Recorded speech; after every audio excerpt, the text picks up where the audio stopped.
Inspiration can be a fickle beast. Some are so diverse as to belie the source material, others are far more reflective.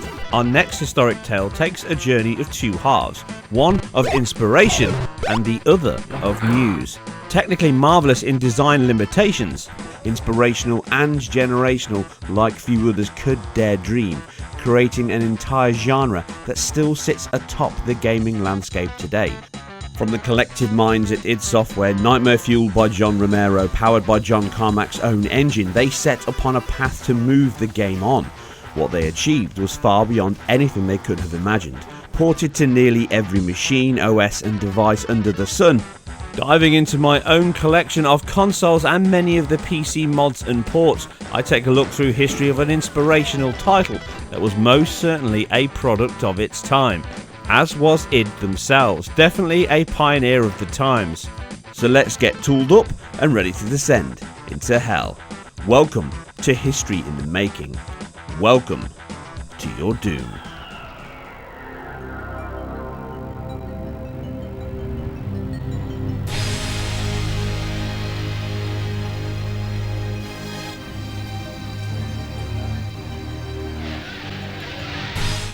This descent into hell started sometime in 1991, when then id Software lead programmer and co-founder John Carmack wanted to move away from 2D and into making a 3D engine. Partnered with his then teammate John Romero and both hamstrung by the CPU resource on tap at the time, he was well aware of the limitations it would have on delivering a convincing 3D world with the same freedoms and choices possible in the current 2D one.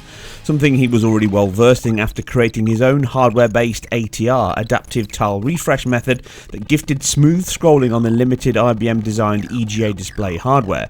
Now this was achieved by drawing the tiles, which is the standard method of 2D rasterized graphics, with objects constructed of smaller 4x4 or 8x8 such squares into the entire graphics buffer, which stretched outside the display itself by 64 pixels, giving a vertical and horizontal overdraw area, as it would be called now. Then drawing any background tiles into these areas before they would be seen on the screen and still have space left for moving sprites around.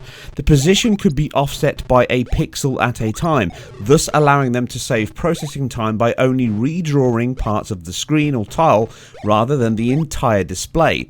Now, erasing tiles that had previously been covered by a sprite, for example. On top of this, the extra space enabled them to double buffer the image, so whilst one buffer or frame was being rendered on screen, the other could be written to and flipped when needed. Now, it delivered silky smooth, relatively scrolling on PC, previously only possible on more gaming-centric hardware. This was pixel scrolling, its target from the get-go, aiming at the 8-bit console sweeping the nation. The test was to recreate Super Mario 3 on the PC. It used this, and they even approached Nintendo to publish the game, but it was an offer they unsurprisingly declined. But the effort was not wasted. Commander Keen would never have repaired his ship via his own window without it. And this was the beginning of modern engines that games are made on today. They even licensed it out in 1991 to other teams for creation. Now, this newer world he intended had some trade-offs. Game scope was the largest limitation. A brand new 2.5D world or pseudo 3D engine was created, one that existed within a single plane as before, but still looked and felt 3D in motion. Now, let's be honest here, this was far from the first attempt at 3D games, or even convincing ones. As far back as the Commodore 64 had titles, Fractalus being a head-turner, but this and others suffered from many issues, including performance. The target here was to make it faster and more convincing. The first attempt was the precursor to where it would end up, and the results became Hover Tank 3D. As they worked on the new engine, these smaller games became payment to Softdisk in exchange for them using the equipment and setting up their own outfit. These were all sold via bulletin boards. Yes, a place before online forums existed, kids. I know, how did us heathens live back then, right? Now followed the popular shareware approach, better known as self-publishing now. More was needed, and the early work on improving this codebase came from the classic motivator: competition. Carmack was rumoured to have stated he could code a faster texture mapper than the Ultima Underworld demo he had seen earlier in the same year, and he did just that with his first attempt, Catacomb 3D, which took around 6 weeks to craft with no obvious performance penalty. Now, like all the games here, Carmack used each new title to simply write the engine again from scratch, a sign of the talent of the man and the much simpler time this was for gaming. In addition to the texture map walls, it was also the first time we saw the player's hands floating on screen. This sprite represented the connection and focus for your actions in the game. It stands as the bedrock that would build into the landmark we know of, with one other big stop-off along the way. Wolfenstein 3D smashed onto the MS-DOS platform in 1992, delivering the first time a fast-paced first-person shooter had been seen, not to mention the violence. For reference, this was the closest thing you would get in that year. Ultima Underworld. It rears its head again. Now, the year was a big one for games such as Alone in the Dark that went on to influence the greatest horror survival series of all time, A Plumber and his karting crew, in addition to a certain Speedy Blue Hedgehog sequel. This game had an impact all of its own. All the standard trademarks we know of now are present: multiple weapons to pick up, energy gauge, varied sprite enemies that attack the player throughout the games, 10 levels from its first entry, and it was again delivered via shareware to hundreds of thousands of eager players. The entry chapter being free again to widen the potential sales for the later chapters, and it was a success far beyond what they had hoped and set id Software up to build a company from. With John Romero crafting the idea of a remake, but with a much more risque approach, one that saw the game banned in Germany due to its use of Nazi swastika and general extreme violence and gore. Laughable now, I know. Now, not even translating outside of its base English release made any difference to a success, shifting huge numbers. The engine was still the same raycasted planar-based grid-built maze, but now had only wall-based textures, far more sprites and secret doors and sections, but also extra features such as pictures, ornaments and pick up treasures, along with weapons and health, which are still standard use now. This shift to 3D still used familiar or simpler functions from its 2D engine, rather than tile-based objects and a flat overdraw pad. The world was still drawn from a 2D map inspired by Pac-Man, to the point where this is a secret level in the game. The world is projected from the player's viewpoint via a raycast. This cone of field is the camera frustum that all 3D games use now. By only displaying what is within this cone reduces the overhead on the system, and as the camera rotates rather than scrolls, the new parts are drawn in and the old ones removed from memory. You can see the similarity here with his ATR scrolling tricks. But how do you turn a flat map into something that resembles a collection of walls, doors, floors and ceiling? By using raycasts. Now, this is not to be confused with the far more expensive and detailed ray tracing used in high quality stills or Pixar alike pre-rendered movies, calculating light, bounce, shadows and much more, producing incredibly accurate representations of the real world or whatever you desire. Now, in contrast, raycasts are very, very cheap and can be tailored to use more or less based on requirements. A good fit for those lowly CPUs of the time. Having to calculate a frustum view would have been impossible at any playable frame rates as we see today. But using this method, then a convincing if semi-3D world became a possibility at high enough frame rates to play and enjoy. And this is much, much simpler than you think. Imagine the world as the CPU sees it, a flat grid of fixed size squares with each block having a value to determine its content, such as the door, wall or other such object. Now, the player is a dot within a square, which can be calculated using an integer or fixed point maths or floats if this was possible, but the results would largely be the same, if slightly more accurate with floats. Now, from your view, a single beam or raycast is sent out, which has a finite length of travel and a set amount of sample points along that ray. Now, these sample points can be determined in code as a fixed point by using the grid edges to always step across a surface in case of missed or skipped blocks that may contain an object we need to draw. Now, this is a much better method to use, as it will stop or greatly reduce these false negatives and prevent walls or pillars just popping in out of nowhere as you walked. Now, once you have a center point to cast from, then you simply need to do this for your width across the same vertical slices as before, using an offset from your base, which becomes your FOV or your field of view, the cone we just spoke about. Now these samples go out along each ray, and if they hit an intersection before their predetermined end, they sample the value of that grid, and if a wall, then it can stop sampling on this raycast path and simply determine how far from the player this is and draw the wall appropriate to the distance. As a 2D calculation, this means that the wall is simple. It's a flat rectangle that has a fixed size and is scaled based on the distance from the Y or X axis. Now these sample collections are connected, and anything that falls within the FOV is drawn, anything outside is not.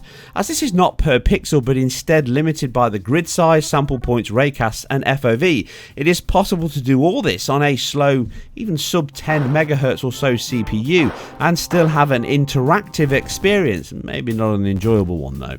Other characters are again flat sprites and simply move across the same grid as the player, and these are again scaled based on the same location point from the player's view and brought to life between preset angled or animated sets as you play.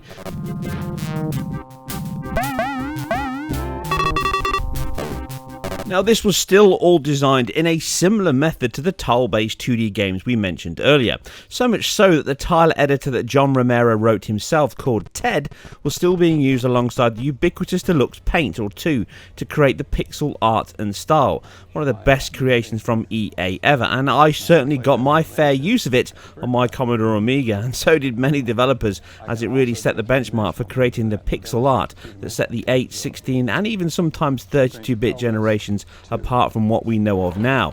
What a great package it was.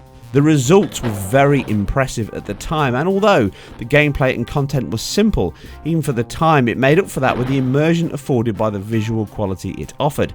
So much that it became a decently ported title all of its own, from handhelds such as the Game Boy Advance to bigger consoles in the mighty Atari Jaguar port that is by far the best, created by none other than John Carmack himself. The Jaguar release is a rock solid affair, sporting much higher resolutions than the PC release, deeper colours thanks to its improved bit depth, it has sharper textures, a larger screen and runs much faster and smoother than the previous DOS release. It was a precursor to more than just the game that would define the company ever since. It was also the testbed for the later port onto this very system, but not right now. It also hit many other machines. The 3DO gained a decent port that was not quite at the Jaguar levels in terms of visuals, but was well packed with extra content and a much better CD soundtrack, which raised its profile in addition to it being stacked with all the extra content, including a boss rush mode. Although the output screen is the same as the Jag 320x288 here in the UK or Europe, the actual rendering output is smaller due to the condensed window, as it is a Mac port. It targets similar performance but doesn't run VSync to keep that performance level up.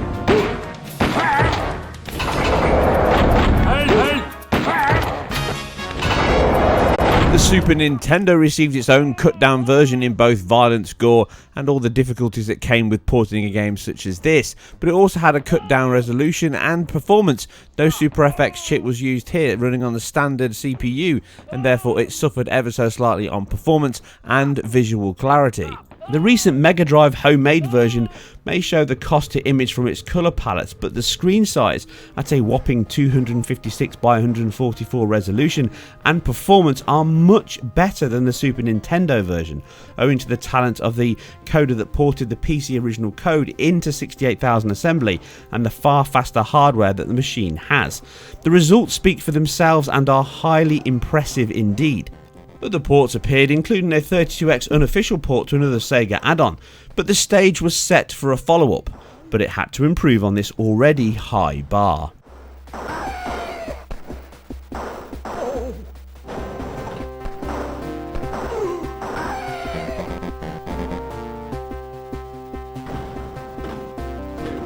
So just how do you follow up on such a lauded and popular title? You rewrite it again from scratch, just bigger, better, badder and more offensive. Simply, you make Doom.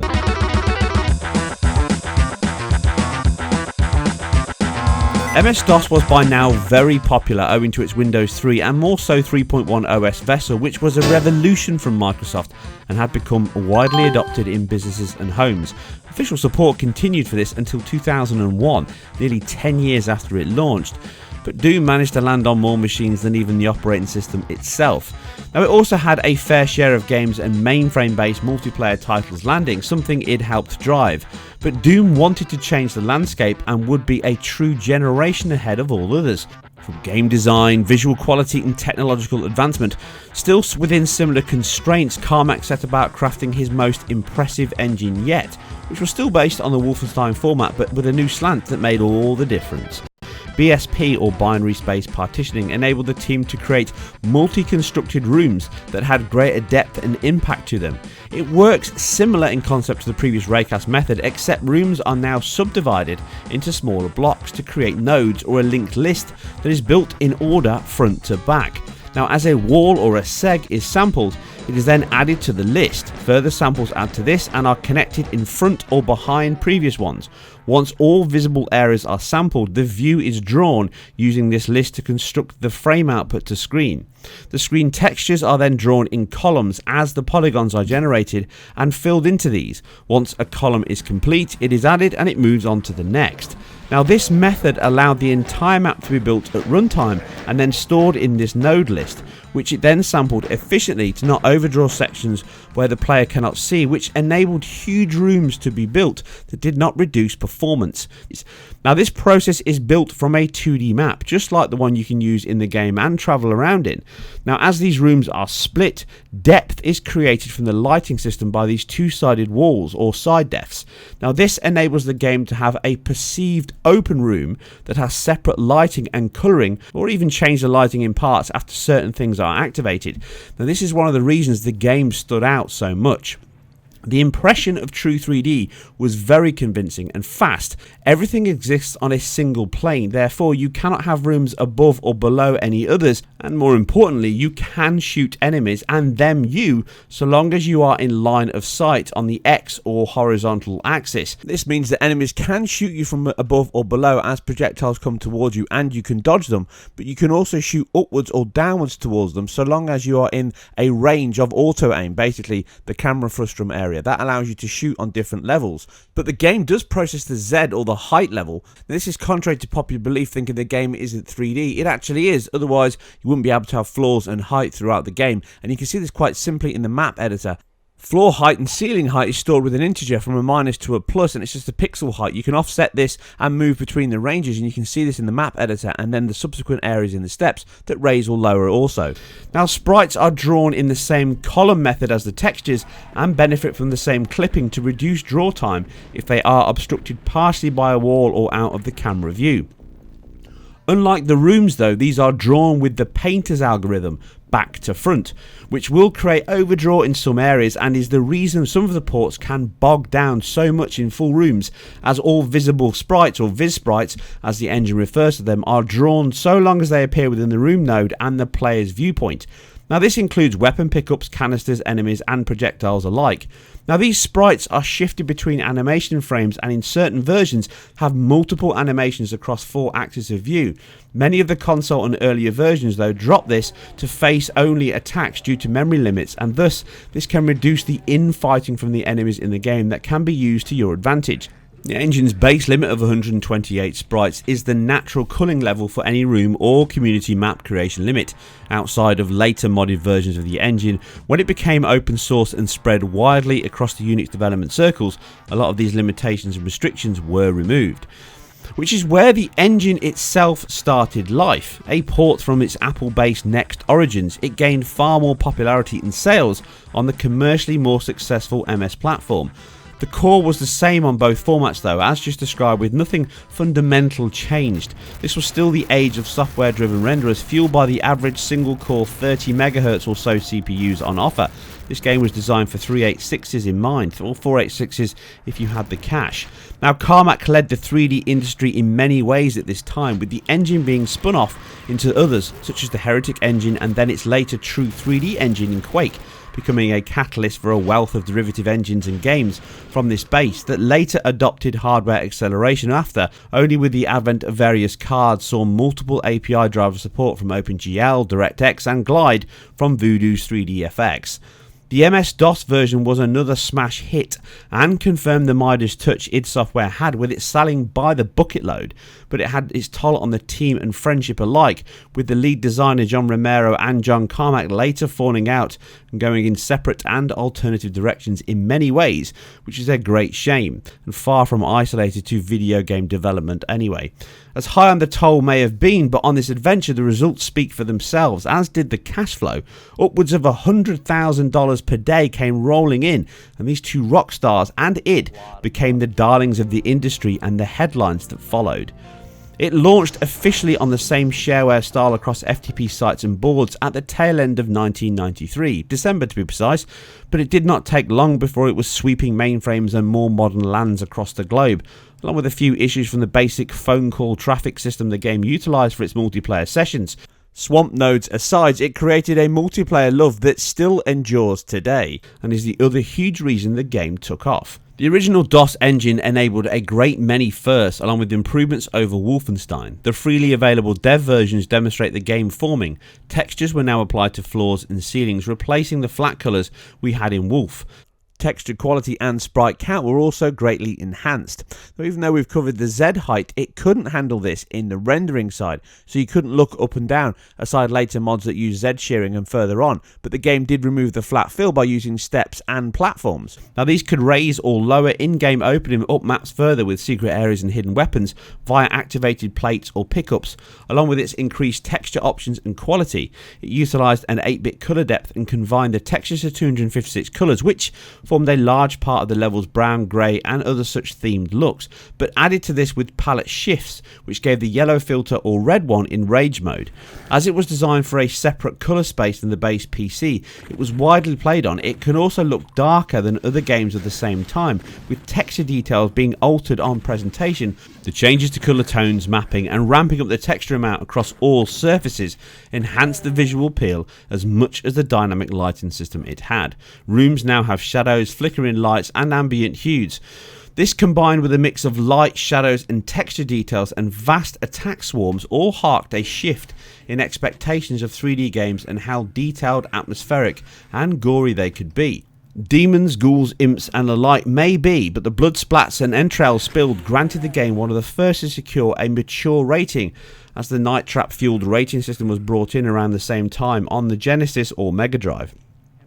PC is where it all started, with a highly promoted and linked Windows 95 or DirectX version, also converted by one Gabe Newell and co. for his then Microsoft Paymaster, which was very similar to the core DOS version, with cleaner scaling and higher res frame options thanks to the hardware boost, as did the GL versions.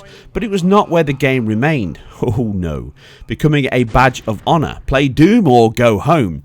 The ports came thick and fast, some in-house, many not, but the consistency, accuracy and even improvements as diverse as the formats themselves. But I know the question you're itching to be answered now. Which is the best?